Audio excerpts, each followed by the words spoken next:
Good morning from the saddle shop.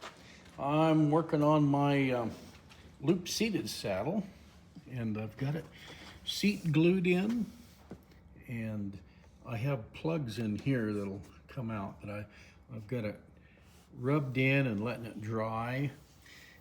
And when we put the stirrup leathers through there, they've got to be free enough moving that you can adjust your stirrup leathers easily, but they also need to fit snug to look nice.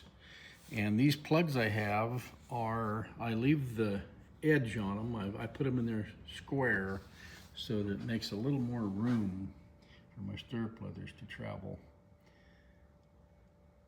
That way, you can sure adjust your stirrup leathers easier. So when this gets set up good, I'll take those out. I've glued my seat in. I've put a couple little nails on each side of this to make sure that this stays drawed down in there and tight. I'll show you more how that's done when I take this thing apart.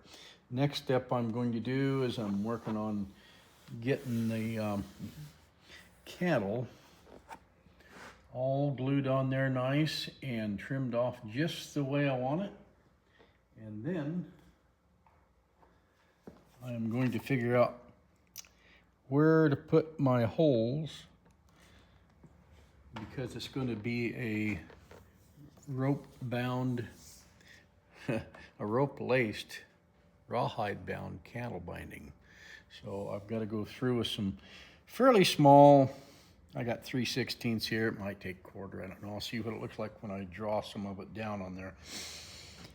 I've got to get my holes in the right place so I can still stitch my cantle binding below it and still get my rope in. And then between the rope, I'm going to run a big awl through it, and I will pull the rawhide down between the wraps of the rope with rawhide lace. Sometimes it's done, you see it commonly done with flat silver lace, but this one is going to be with rawhide, so stay tuned. See you next time at the shop.